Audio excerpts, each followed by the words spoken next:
Just when it looked like the dust had settled, with Durk's lawyers getting ready to file a motion to dismiss, a bombshell just dropped. Over 230 gigabytes of raw footage and audio tapes have surfaced, and some of it allegedly ties Durk to a second murder-for-hire plot. This new case could take him from facing life in prison to potentially facing the death penalty. So wild that at this point, even cooperating with the feds might not save him. I feel like even if he snitch, he can't get up out of it. If they got him like that, I feel like even if he tell, right? What secrets do these revelations hold? Could the evidence actually be legit? And the most interesting question of all, could Durk end up on death row? Let's dig in for those not keeping up with the news. Lil Durk, officially known as Durk. Dante Banks got hit with heavy federal charges in October 2024 in Florida. These charges are connected to an alleged murder-for-hire plot targeting Quando Rondo.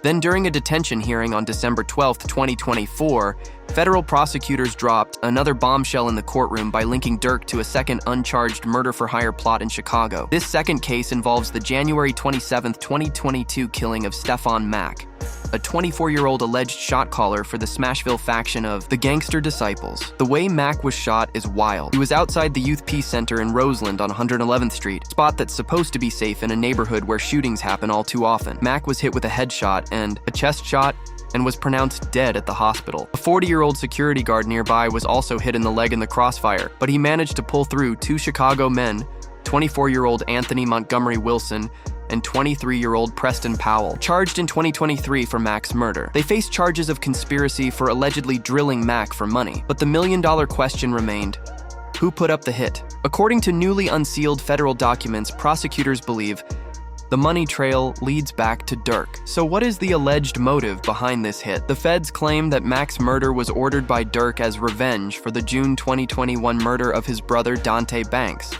also known as Dathang, who was 32. He was fatally shot outside Club O, a strip club in Harvey, Illinois, was killed in the early morning of June 5, 2021. The scene was chaotic, with multiple shooters, and even a wounded Harvey police officer involved in a separate scuffle.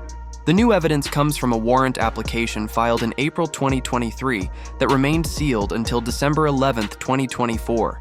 Conveniently, just one day before Durk's detention hearing for a case in Los Angeles. This paperwork contains some wild allegations. After his brother's murder, Durk supposedly offered money for people to kill those responsible. More specifically, he was allegedly willing to pay for the killing of any gangster disciple. According to the FBI, the Smashville faction of the Gangster Disciples is believed to have been behind Dathang's murder, and Mack was allegedly running a setup with ties to Smashville. The unsealed warrant application, backed by an affidavit from FBI Special Agent Thomas Callahan, alleges that Durk funded or orchestrated Mack's killing as revenge for his brother's death, essentially putting a bounty on the heads of gangster disciple members. What makes these allegations particularly spicy is the evidence the FBI has piled up. They connect Durk to the alleged triggermen Montgomery Wilson and Powell through multiple angles. Text messages that suggest money was changing hands for the hit intel from confidential informants, and street snitches analysis of phone records showing connections between Durk and the shooters, and even social media posts. One asking,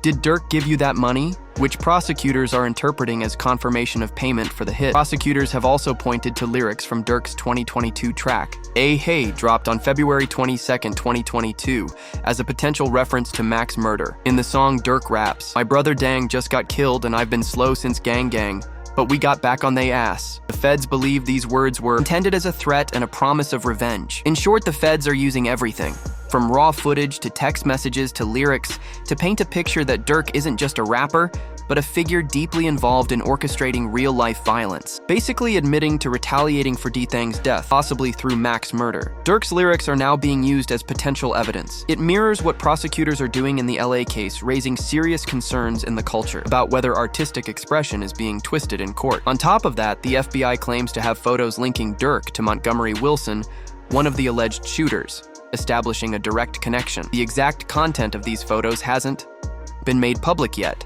but their existence is definitely being used to paint a narrative. It's crucial to note that as of April 27, 2025, Durk hasn't been charged in connection with Mack's murder, according to the Tribune and other sources. The investigation is still active, but no formal indictment has dropped. That alone shows these allegations are still preliminary and may be used more to damage Durk's credibility in the LA case, rather than to pursue a standalone prosecution. Durk's legal team, led by attorney Jonathan Brayman, has flat out denied any involvement in Mac's killing. During the December 2024 detention hearing, Brayman said, "That's other people. Our client has nothing to do with that," stressing that Durk isn't charged in the Chicago case. The defense argues that prosecutors are using unproven, uncharged allegations just to poison the jury pool and keep Durk locked up in the LA case. But those allegations still had major consequences. At that same December 12th hearing in Los Angeles, Assistant U.S. Attorney Ian Yenalou cited Durk's alleged ties to Mac's murder and claims of placing bounties on rivals as evidence of a dangerous pattern. U.S. Magistrate Judge Patricia Donoghue agreed, denying Durk's $3 million bond and keeping him behind bars until trial. This move sparked backlash from legal experts who questioned whether uncharged conduct should even be used in pretrial detention decisions. Analysts warn that presenting this kind of evidence before any charges are filed can unfairly sway judges and paint defendants as guilty by association. And that's not all. The Mac case could still result in future charges, making Durk's already messy legal situation even worse. Beyond the court drama, it also sheds light on the bigger issue of Chicago's gang violence epidemic. The Gangster Disciples, one of the city's most notorious gangs, have been linked to countless shootings across the South Side. With multiple factions like Smashville operating in different neighborhoods, there's beef both inside and outside the gang. That's why the alleged connection between D-Thang's murder and Mac's crew feels plausible to investigators. The fact that Mac got gunned down right outside a youth peace center, a place meant to offer safety, just shows how deep the violence runs. Allegations against Durk raise serious questions about the blurred line between his rap career and his alleged gang affiliations. Prosecutors suggest that OTF isn't just a music label. It might be a structured criminal organization. What makes the Chicago accusations so serious is that they could help establish a pattern. If Durk really did orchestrate Mac's murder in January 2022 as revenge for his brother, it strengthens the case that he later ordered the hit on Quando Rondo in August 2022 as revenge for King Von's death. Of course, it's important to remember that Durk hasn't been charged in the Mac case, and like anyone else, he's presumed innocent until proven guilty. A lot of the prosecution's case is still circumstantial, relying on informants' social media posts and lyrics, and that's where things get even. More controversial critics argue that using rap lyrics as evidence misunderstands the genre entirely. In drill music, especially violent bars are often fictional, exaggerated, or metaphorical. Treating them as literal confessions sets a dangerous precedent and disproportionately impacts black artists. This exact controversy is now front and center in Durk's legal battles, and to fully understand how it all spiraled, we need to rewind to the first murder-for-hire case in LA and the game-changing motion his legal team just filed. That motion argues key evidence against Durk is straight up false. So how did it all start? And what's next for Lil Durk? Let's take a deep dive into the charges, the music, and the rising legal pressure around one of the most high-profile names in rap. King Von, who wasn't just an OTF artist, but also one of Durk's closest friends, was gunned down in 2020. His death lit the fuse in a long simmering feud between OTF and Quando Rondo, a rival rapper who was rumored to be connected to Von's killer. Now the federal indictment against Durk claims that this beef escalated beyond music, alleging that Durk put a bounty on Quando Rondo's head, determined to end the feud once and for all. According to witnesses and confidential informants, that bounty set off a deadly chain of events, leading to a violent ambush in Los Angeles and a full-blown federal investigation. On August 19, 2022, a gas station near the Beverly Center became a war zone. Surveillance footage, police reports, and eyewitness accounts describe 3 masked gunmen opening fire on a black Cadillac Escalade carrying Quando Rondo and several of his family members. Quando escaped, but his cousin Savia, Lulu Powell Robinson, wasn't so lucky. He was fatally shot during the attack. Police recovered 18 shell casings from the scene, evidence of a coordinated high-intensity hit. Durk's name quickly became a central focus of the investigation. Law enforcement uncovered a web of evidence pointing to deliberate planning. Allegedly bankrolled and directed by Durk and his OTF circle, financial records show that Durk's organization allegedly funded the operation. According to an affidavit, bank and flight records reveal that multiple OTF members, including individuals identified as co-conspirator 2 and 3, traveled to California on August 18th, just one day before the shooting. Investigators say the flights were paid for using an American Express card linked to Durk and OTF. In one recovered message, Durk reportedly warned co-conspirator 3, "Don't book no flights under no names involved with sick memi," a clear attempt, prosecutors argue, to avoid creating a paper trail. Surveillance cameras also captured 2 white vehicles, a BMW and an Infiniti, tailing. Quando's Escalade throughout Los Angeles, authorities later linked both vehicles to the same OTF members who had flown in from Chicago, allegedly to carry out the hit. This brazen attack didn't go unnoticed. The feds ramped up surveillance on Durk and his crew. October 24, 2024, law enforcement executed a sweeping crackdown. 5 men, all identified as OTF members and known gang associates from Chicago, were arrested and charged with conspiracy to commit murder for hire. The suspects included Kavin Grant, DeAndre Dantrell, Wilson, Keith Jones, David Lindsay, Asa Houston. As the FBI closed in, they also discovered Durk's attempted international getaway. According to U.S. Customs and Border Protection, Durk booked 3 separate international flights just hours after the arrests. His destinations: Dubai, Switzerland, and Italy, all locations with legal barriers that could complicate extradition. But it was too late. The FBI apprehended Durk before he could leave the country, locking in their case and adding more weight to the already serious charges. The indictment paints a dark picture of OTF, not as a rap label, but as a criminal enterprise. According to federal prosecutors, OTF operated as a structured gang. Where Durk gave the orders and violence kept the organization in line, court documents claim co-conspirator 3 was instrumental in organizing the hit. From arranging flights and hotel stays to securing the tools for the job, the money trail, they say, all leads back to Durk. Durk was even in California in the days leading up to the shooting, staying at a rental home in Encino, with key OTF members. Co-conspirator 3 allegedly handled all the logistics, flights, accommodations, and rental cars on behalf of Durk. All of this tightened the noose around the rapper, who now faces overwhelming evidence. But just when things couldn't get worse, a shocking twist emerged. A trusted member of Durk's inner circle might have flipped. Whispers began to circulate. Rumors of betrayal by someone who had operated in the shadows for years, helping Durk behind the scenes, but also quietly feeding information to the feds. In the rap game, loyalty is everything. Or at least that's what we thought. Lil Durk's world has been flipped upside down by betrayal from inside his own camp, OTF. Only the family, once seen as a tightly knit unit, is now showing cracks nobody saw coming. With Durk's recent indictment on murder for hire charges, the rumors have become reality. Someone close to Durk, a trusted member of his inner circle, has been working with the feds. This insider, according to federal sources, has been feeding law enforcement key information about OTF's movements, finances, and communications. And not just recently, this appears to have been going on for years, slowly building the case against the Chicago rapper. But here's the crazy part. Durk might have sensed it coming. If you go back and listen to some of his lyrics, especially from tracks like Pelode and Rissy, you'll find cryptic lines, bars about loyalty, paranoia, and people flipping on him. What once sounded like standard rap bravado now reads like coded warnings. Durk knew someone close might betray him. He just didn't know how close. Even as Durk climbed the charts and broke into mainstream success, it seems he was haunted by the idea that betrayal could come from inside the house. And now, with the current federal charges and swirling allegations, those lyrics hit way harder. It's not just fans who noticed something was off. 50 Cent did too. During a recent interview on The Breakfast Club, the rap mogul recalled the moment he felt the energy within OTF shift and the advice he gave to Durk as the murder for hire case started heating up. "I was like, yo, just watch your crew." 50 had worked with Durk on the 2022 track Power Powder Respect, the theme song for Power Book 4, Force a spinoff set in Chicago. Through that collaboration, 50 says he saw things that raised red flags.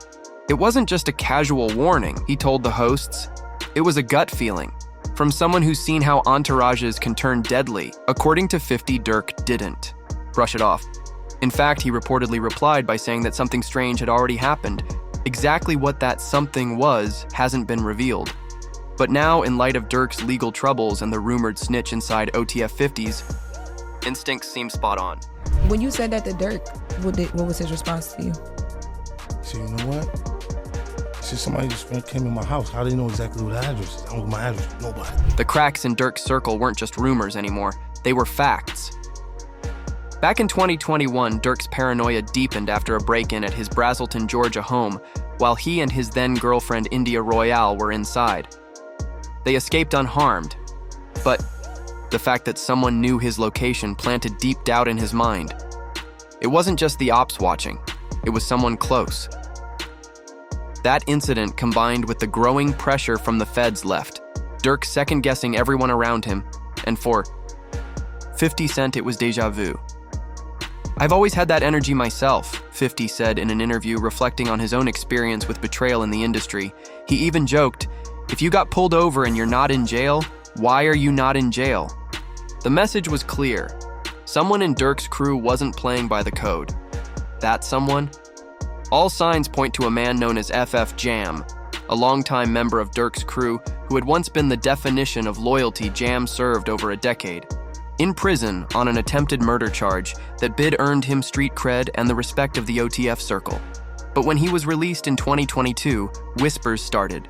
Had he flipped? Was he wearing a wire? According to multiple sources, Jam became the feds. Secret weapon Chicago rapper King Yella claimed that Jam provided direct evidence linking Durk to a murder-for-hire plot against Quando Rondo, whose real name is Tyquan Bowman. Even more shocking, Jam allegedly connected Durk to the killing of Lupab Rondo's cousin that hit prosecutors believe was revenge for King Von's murder. What began as a bond between street brothers turned into one of the biggest betrayals the rap game has seen. Hip-hop insiders began piecing the story together. In a viral video, DJ Academics and Chicago-based reporter Trench's News discussed the betrayal in detail.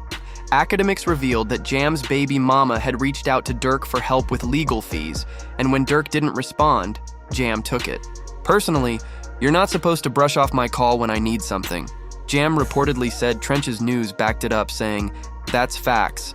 That snub may have been the final straw that pushed Jam into cooperating with the feds. Even Whack 100, a longtime industry veteran, weighed in on Jam's shocking transformation from street loyalist to government informant. He did 12 years, got out, said he kept it real. Durk gave him cars, gave him 50 bands, said there wasn't. No smudge on his name, Whack said. But eventually, he flipped. And Jam didn't just talk. He allegedly gave the feds a full playbook of F's movements, flights, hotel rooms, rental cars, all booked under aliases.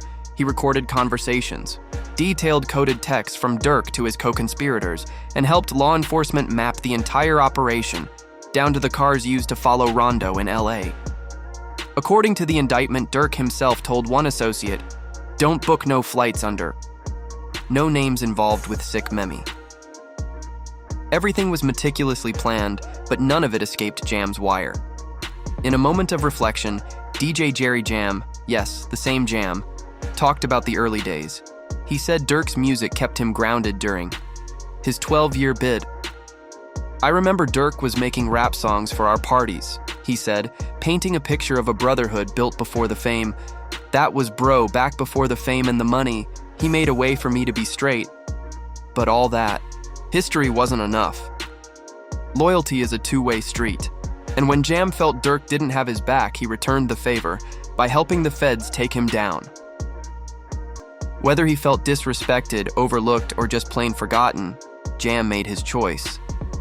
And that choice left Lil Durk open to one of the harshest betrayals the rap world has seen. Now, beyond the heartbreak of being betrayed by someone he called a brother, Durk faces a legal storm that could reshape his entire future. The rumors and the reality. Following Durk's arrest, TikTok exploded with rumors, some even claiming that the Chicago rapper could face the electric chair. One viral post from Ease Indecisive, Quen read, "Why be in jail? Thug in jail. Durk getting the electric chair, who we finna listen to now." It was meant as a joke, but fans took it seriously. The internet buzz turned into full-blown speculation. Let's set the record straight. Lil Durk is not facing the electric chair. California, where the alleged murder-for-hire plot took place, hasn't used the electric chair in decades. The state's last execution was in 2006, and in 2019, Governor Gavin Newsom placed a full moratorium on the death penalty. So while the case is serious, Durk is not looking at capital punishment. Fallout hits hard. Just a week before his arrest, the village of Broadview, Illinois, awarded Durk a key to the city recognizing his work with the Neighborhood Heroes Foundation. But once the news of the charges dropped, that honor was ripped away. Mayor Katrina Thompson issued a blunt statement. While the justice system presumes innocence, the court of public opinion holds higher moral and ethical standards. We must protect the village's reputation. The decision to cut ties with Durk and his foundation wasn't just symbolic. It was a blow to the image he's been trying to build, a reformed figure giving back to his community, not just a street rapper with a record political ties in jeopardy. Durk's arrest also complicated his influence in Chicago politics.